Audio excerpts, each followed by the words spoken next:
Hello, everybody. I'm Tom Wistrcill. I'm JT Wistrcill. And we're here for another edition of From the Couch. Here we are on the couch talking about the NBA. We did the 60s last time. Now we're talking about the best players of the 70s. JT, how'd you enjoy your history tour of the 70s? I did enjoy the history tour. I do think there's a small drop-off of talent here from the 60s to the 70s. That's something I want you to elaborate on, why you believe that is. But I still think there's a lot of really good players in this era. It was definitely fun to dive into them. Yeah, great. Couple of factors here. Again, we're doing players of the decade, and we can't have repeats. So if we had them in the 60s, they won't appear in the 70s. If we have them in the 70s, they won't appear in the 80s. So they get one shot to make our decades team, and so here we go. So let's start off with a little bit of a history tour from my son here to talk about why the 70s is so whack. Yes. How do you like that word? You like Whack. that word whack? Back in the day. Two big reasons, okay? Number one, the ABA and the NBA going at the same time caused a lot of confusion of stats and players, and people were all over the board. Some of the best players were in the ABA, like Dr. J. Some were in the NBA, like Kareem. And then the ABA and NBA merged during this time. And so you had this influx of talent in there, okay? So that caused a lot of stats and all-stars and all of these things. So if you look at like Dr. J, you're saying he won titles in the ABA. He won. He was an all-star in the ABA. He was all-defensive team in the ABA. And then he went to MVP, and then he went to the NBA. He eventually won an NBA MVP, and he won an NBA title. And so it just kind of confuses things because the 70s was just kind of off-kilter. The second thing that happened was with the expansion, there were 30 teams in the NBA. So there was a dilution in the talent. It was very diluted as you start to look at where the talent was spread out compared to the much smaller number of teams in the 60s. So those two factors caused the confusion about how you pick these players. I thought doing like 1, 2, 3, maybe 4 was pretty easy. 5 through 9, I was just throwing a bunch of guys up in the air, looking at different things, trying to figure out in my mind from my own recollection of watching old film or listening to people like my dad and others talk about them, that what these players were like. And this was an area where the NBA was not a big deal. They had lots of drug problems going on in the league, and even the finals were tape delayed. So if you wanted to watch it, great, but they were tape delayed. So unheard of now in these days, but back in the 70s, that's how it was.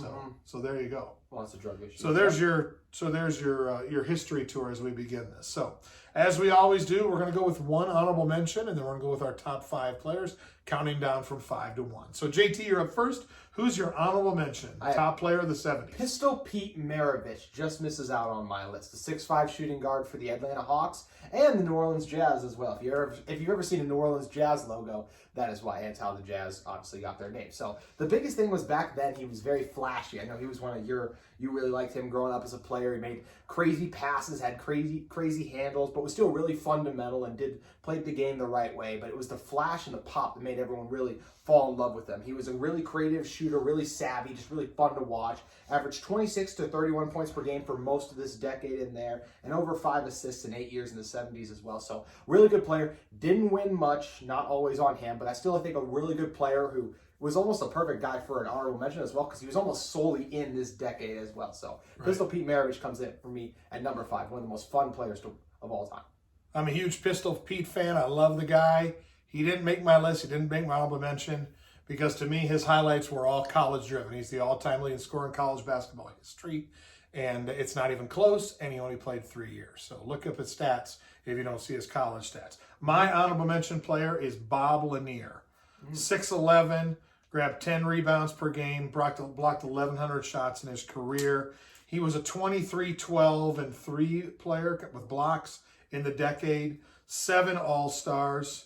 You know, he averaged 19 and 10 per game in the playoffs, but he never won a ring. And so great player, great battler underneath, big, tough, strong guy, but not quite good enough to make my top 5. So let's move into the numbers, JT. Who's your number 5 player?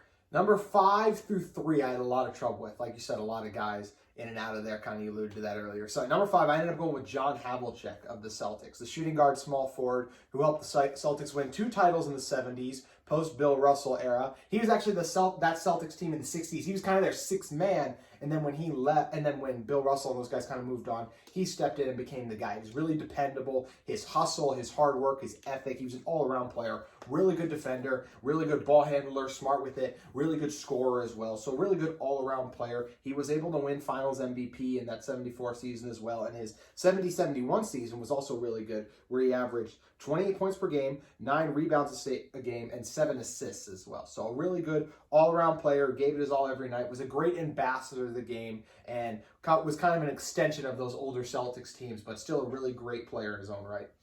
So, ironically, I have the same number 5. I got John Havlicek. Hondo comes in at number 5. 2 titles, 9 All-Star games. He 22, 6, and 5 for the decade.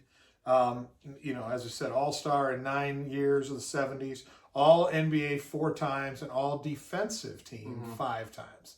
So Havlicek was gritty. He was what Boston was all about. He 8-time title winner, but only 2 in the 70s when him and Dave Cowens were the 2 leaders of the team. And he was just gritty, tough, played the game the right way. Anybody that appreciates basketball needs to just look up John Havlicek highlights and see an all-around great player who gave his all every game. I hate the Celtics. Always have, always will. I'm a Lakers fan forever. But if I had to choose, who's your favorite all-time Celtic? Really? I would choose John Havlicek because the effort he went into. He put into every night on the court. So he's on my number 5. All right, JT, number 4. Yeah, I am going with Rick Barry, the great Warriors small forward who played for the Washington Capitals, the Nets, and the Warriors as well. So a bunch of different players. And he was another guy who kind of got lost in the ABA shuffle a little bit and then came over to the NBA and helped his team win a title in 75 where he averaged 30 points per game. Barry was an unstoppable force in his era. And he would have even been more unstoppable in some ways in today's game because that three-point line was not even put in the NBA until 79. And just watching his highlights and stuff, you could just tell. If there was a three-point line, oh my gosh, he would have dominated. His game is in some ways similar to Klay Thompson, I thought, watching, because he's an exceptional cutter, and he can make shots with guys all over him right in his face. And he catches his fadeaway is unstoppable. He was also a really good passer when he chose to be. Did he choose to be always? No, but when he did some very nice passes. Really good rebounder and a guy who's determined to win and a pretty good leader. Like I said, was able to win that title in 75 as well. So he was a really good all-around player, I thought, but the offensive juggernaut that he was in the 70s really stood out to me. That's what lands him at number 4. All right. Rick Barry did not make my list. He was a fantastic scorer, a great shooter. I thought he was selfish a little bit, and not a great teammate. And I played golf with him one time, and he wasn't very nice to me on the golf course. So, are you serious? Yeah, played with golf with him before. Learn something new. So, and he took money from me when he didn't need to on the golf course. That's for another day. Selfish. And there. So my number 4 player was Walt Frazier. So again, had trouble finding players here. I was splitting hairs. Walt was the best point guard of the decade. 7-time All-Star, 6-time All-Defense, won 2 titles with the Knicks. He was one of the best passer, steals, shooting, just a really good guard. And really, again, tough player. The Knicks loved him. He was kind of their Energizer bunny, just made him go. He was everything that New York was about in the 70s. Again, as I said, led him to 2 titles. And as I looked at the team here, I was thinking, okay, who was the best guard of the decade, the complete decade? While Havlicek, maybe the first part of it was, if you look at the entire decade, Walt Frazier's the guy. I got him as number 4 for my players. So yeah, Walt. When I was making my list, he probably would have finished somewhere between 7 and 8 for me. I just thought there were a couple guys that were a little bit better just looking at the stats in the video I saw, but definitely a great player. And when people remember the great Knicks, it doesn't just stop at Ewing. It does go guys to farther back like a Walt Frazier. Well, Walt won titles. Ewing didn't. So, yeah, that's going to happen. There you go. Okay, number 3, JT. Who you got? I got Elvin Hayes, the power forward center for It's Hayes. Just Hayes? Elvin okay, Hayes. Well, make sure I'm saying it right. Hayes, yes. Hayes, good coach. For the Washington Bullets, he made a terrific front court with him and Wes Unseld. Unseld. Yep, Wes Pronunciation Unseld. practice right There here. you go. So the biggest thing that stood out about him, obviously when you have a 6'9" power forward back then, that's obviously very valuable. And he had a great turnaround jumper in the post. It was just unstoppable. His athleticism allowed him to elevate to a point where guys back then just all they could do was look at him and see him go up. He was also a very aggressive defender. He was another guy like Rick Barry a little bit ways. A lot of people called him a jerk a little bit, but he did get to the finals 3 times, winning it 1 time, and a lot of that was because he set the tone on the defensive end, and on the offensive end, he was so unstoppable as well. He was a scoring champ, a rebound champ, 2-time all-defense. He averaged 2 blocks per game through at least almost the entire decade. So the dominance in the paint on both ends really stood out to me, and that's why Elvin Hayes lands at number 3. All right, good work. I also had Elvin Hayes at number 3. 2 for 3. He was the an all-star every year, 3 finals berths, won a title, 23 points, 14 rebounds for the decade. He was Kareem's only rival, really, in the post during the entire decade. And so his challenge was, no matter how good he played, Kareem was just better. And so that's why Elvin was a little bit overlooked now as we get away from the 70s. His great teams he had with the Bullets with him and Wes Unseld and Bob Dandridge and just really, really good players. Elvin was the best player on there by far. Led the league in rebounding twice, I think, as you said. Just a big, tough, strong guy that was the complete dominant post of the era, with the exception of one of the greatest players of all time. We'll get to him in a little bit. So number 3, I think we can agree, Elvin Hayes. Congratulations. No shame in finishing number 3 on this list. No. So, all right, number 2. At least my other 2 guys are for sure top 15 players of all time, in my opinion. I got Julius Erving, Dr. J, the 6'7" forward for the 76ers Nets, and of course, the ABA's Virginia Squires. Yes. Little throwback there. So what stood out about Dr. J?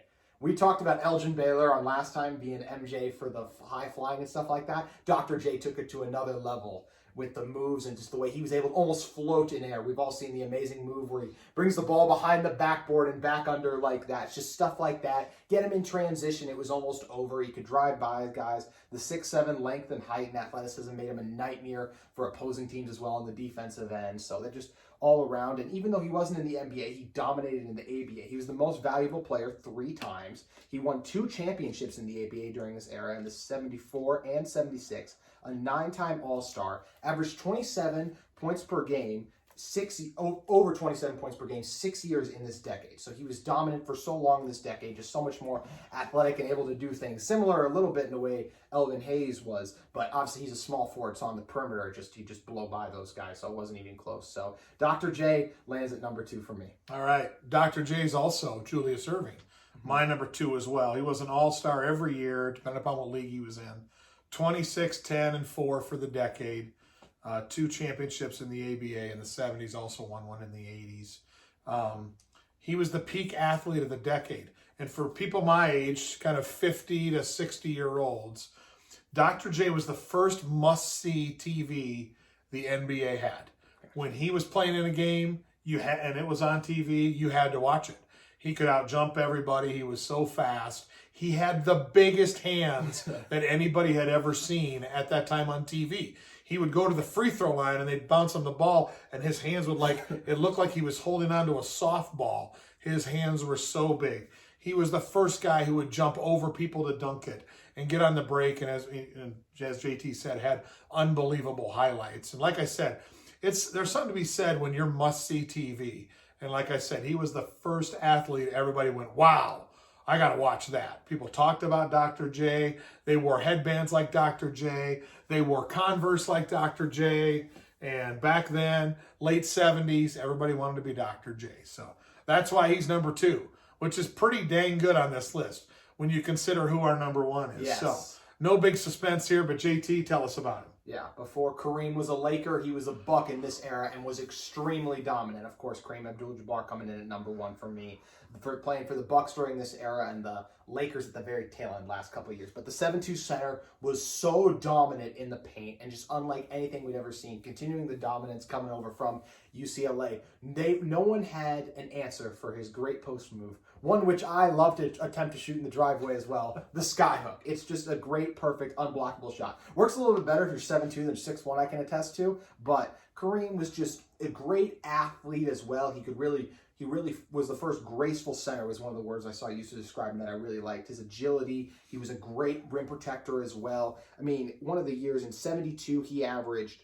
34.8 points per game, 16 rebounds, and 4.6 assists. So it just shows you the all-around game. He could pass out of the double team. He was smart enough to do that. He was the 71 champion, along with Oscar Robertson, finally teaming up to get him some help and get him a title. And he won 5 MVPs during this era. And he averaged over 26 points per game, at least 26 points per game, in 8 years of this decade as well. So this is when Kareem was in his athletic prime. I don't know if he was as smart of a player as he was later, but this might have been when he was most unstoppable. Kareem AbdulJabbar comes in at number 1 for me, and to me is a top 3 player of all time. Yep. Have to agree there. Lou Alcindor, Kareem Abdul-Jabbar, 5 MVPs, as you said, 7 first teams, titles with Milwaukee and the Lakers.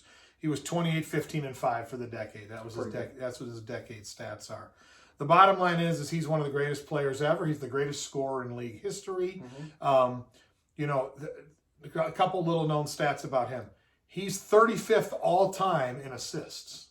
Crazy. All time. Now, he played a long time, but he was a great passer. He was a great free throw shooter. He was smart. He was tough. And I think we'll find as we go along, when you think about the great players of the 60s until today, there's no greater gap between number 1 and the rest of the field as there will be in this decade between Kareem and everyone else. We'll have great discussions about we had good discussions about the 60s. We'll have great discussions about the 80s and 90s and moving on. But in the 70s, there's no doubt. I don't know anyone that would say someone is better than Kareem in that decade. And there's something to be said for that when you're talking about a sport with so many elite athletes like basketball. That one player is so head and shoulders above everybody. Watch the highlights, see how he was a freak athletically coming out of college. Most people my age will kind of vaguely remember him then, but remember him greatly in the 80s. By then, he still blocked shots, but he was not towering above the rim very often. Played much more with his brain than he did his body. But in the 70s, he was stronger, bigger, could jump higher, could score more, played more minutes. He was just a dominant force. And, of course, he was a Laker by then, so I was very excited. But nonetheless, Kareem is a clear number 1. So what'd you think of the 70s tour, JT? I enjoyed it. I was surprised that it was hard. Like we said, there was definitely a drop off from the 60s, but there were still some really good players. It was hard to leave guys like Walt Frazier off. Another guy left off was Bob McAdoo, who had 3 years in this decade where it was like, wow, I mean, he's one of the 3 best players in it. Fortunately, the rest of it isn't there, but it was interesting to learn more about it. Forgotten, even in some ways, the 60s remembered just because of the big players they had. This era is really forgotten because we almost remember Kareem and Julius Erving, Dr. J, for more they did in the 80s even. So a lot of these guys get forgotten. I mean, when you talk about the Warriors today, no Warriors fan knows the name Rick Barry, it seems like, because they're all 2015 little kids that are just a bunch of bandwagon guys, but that's another story for another day. But Kareem AbdulJabbar definitely deserved the number 1 spot, and the greatest move of all time is the skyhook, in my biased opinion, because I've always loved the big guys in the paint. All right. Well, that's great. Well, hopefully you enjoyed your tour of the 70s NBA with us with our top 5 players, and we'll look forward to seeing you next time on our next edition of From the Couch. Have a great day.